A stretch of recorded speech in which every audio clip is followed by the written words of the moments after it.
2 days ago, I found myself standing on the shoulder of I-5 just a few miles from my house with the Tiger 900 lying on its side with it about half in the interstate lane and about half on the shoulder. I was in the middle lane. It was 3 lanes at the moment.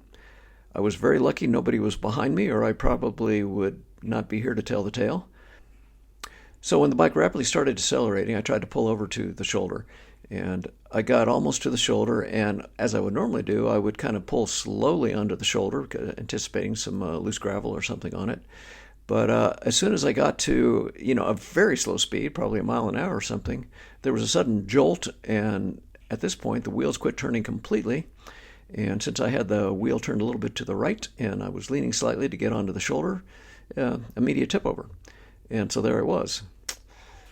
I was standing forlornly with up as close to the guardrails as I could to stay away from the highway, and trucks and everything were going by, and nobody was hardly pulling over at all. My new best friend forever, name's Greg, pulled up in his pickup truck, kind of stopped behind the bike, put his flashers on, and at this point nobody still was pulling over.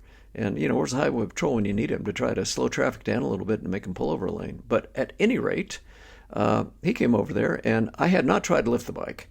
Yes, I do have that moto winch, but standing there just almost in that lane of the highway with trucks just going by inches from me, there's no way I was going to try to, take however long it took to try to get it upright with the moto winch. And once I got it upright, the brakes are locked up front and rear, and there's no way I would be able to move it off the lane and into the shoulder anyway. So Greg came up there, and he immediately said, well, let me help you lift it.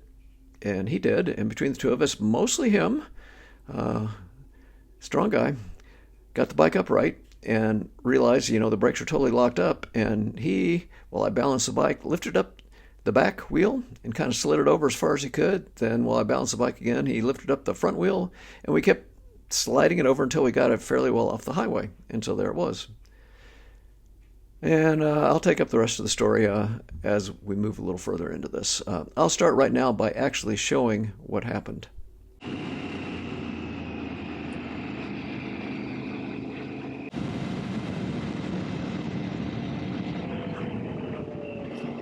What the heck was that? Traction control? Something went wrong.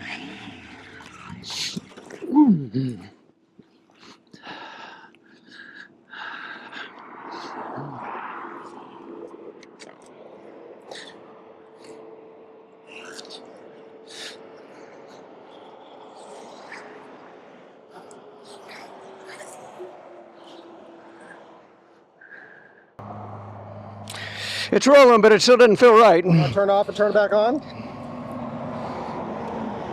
See if we can roll it again, get it moving. Mm-hmm. It is rolling. Oh, it is rolling. But the brake, it's not coming in like it should. Oh, careful with the stopping then.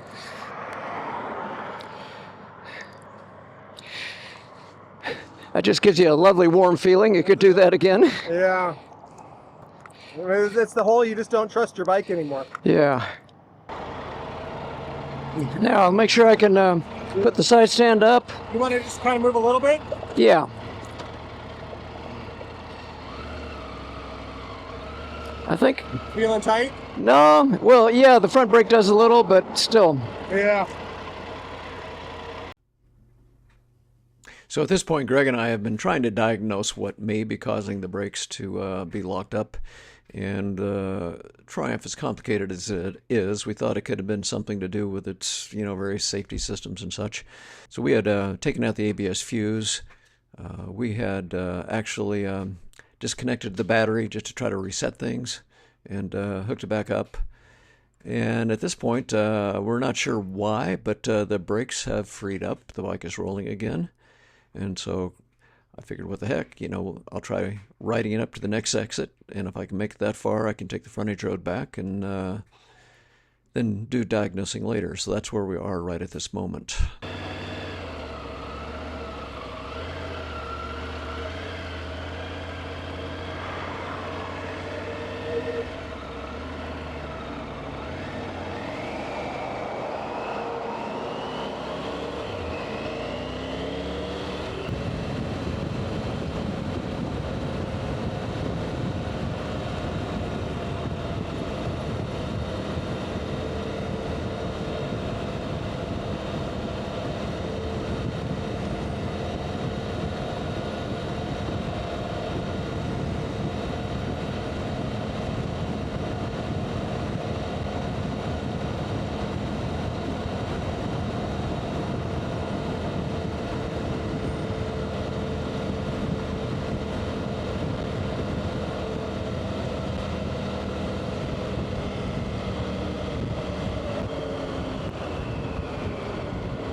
Two things to notice here. When it started its rapid deceleration, I was kind of ready for it, and I pulled over to the shoulder quickly while it was still moving at a fairly good speed. And also notice when it came to a complete stop. Notice how it suddenly really jammed them on and kind of threw me forward. That oomph, and that's what made me tip the bike over that first time. And this time I was a little better prepared. And Yeah, I think what happened then, I can smell brake pads. They're dragging, and I think it's got a temperature sensor in there. Again, after doing some more research, I'm pretty sure there was no temperature sensor in there. It's just the brakes started dragging, put a lot of pressure on, and it's got these linked brakes, which put the rear brake on at the same time. And actually, that's a safety precaution, because if you just had the front brake coming on hard all by itself, it could throw you into a death wobble quite easily. So I really can't get mad at Triumph for doing that. And so here I am again. Boy, you can sure smell the brakes. yeah, I did too. Make you a good deal on a Triumph. I'll make you a good deal on a Triumph. Be careful, my son would take it off your hands in a heartbeat. He's tearing apart an old Suzuki right now. Yeah. I've also got a little KLX 230S dual sport. Oh boy. So simple, just like the good old days. Oh but yeah, this. the good old days are nice. Yeah. Oh, that brake is still just as tight as it can be. What's that? That brake is still locked. I'm running out of ideas. I don't know, sir. Again, if it's a temperature thing, it's, you know, if you sit here half an hour, maybe it would go a little ways again, but oh, I guess I'd call my wife and see if she can find somebody that'll come out here and tow it. I've got the good AAA because I pull a trailer. Yeah. Let me see. While Greg was doing this, I was actually talking to Jolene, and she was looking at lining up a tow for the motorcycle, and also checking in to see that we did not have motorcycle towing insurance on either our GEICO insurance policy or AAA. That's something I'm going to look into getting. But in the process of doing this, Greg suddenly told me, oh, I got a tow truck coming. Wow. Okay, anyway, the truck got there, and we got it home. Greg followed me home. He spent a total of about 3 hours helping me out before he started home again, and it was going to be like a 3.5 hour drive for him to get home, and I'm guessing it was 4 o'clock before he left. Oh, well, you know, I tried to compensate and pay him anything, you know, but, you know, he said no, he's just trying to, you know, do a good deed, which he certainly did. And I've got his phone number, he's got mine. If he ever needs help anywhere, anytime, I would go a long ways to help him. So thank you, Greg, again. So when I got home, I did some web searching, and I found a number of different causes that can make a brake lock up. But I found several that referred to something like this. Do you have any free play at the lever? And if you don't, you could be covering up the compensating porthole that allows brake fluid to bleed back into the master cylinder reservoir once you release the brake, which causes the brake to lock up due to expanding brake fluid that is being heated up by the dragging brake. And you can get a dragging brake by having your front brake lever in particular adjusted a little bit too snugly, where you're putting just a slight amount of pressure on the master cylinder. And in my case, it was enough where I could not feel any drag in the front brake whatsoever. But that would gradually cause it to heat up. And if that brake fluid can't get through the compensating porthole to get back into the master cylinder, your brake will lock up. You combine that with my linked brakes. If the front brake locks up or almost locks up, it's going to throw on the rear brake also. And it does kind of suit the circumstances of what happened.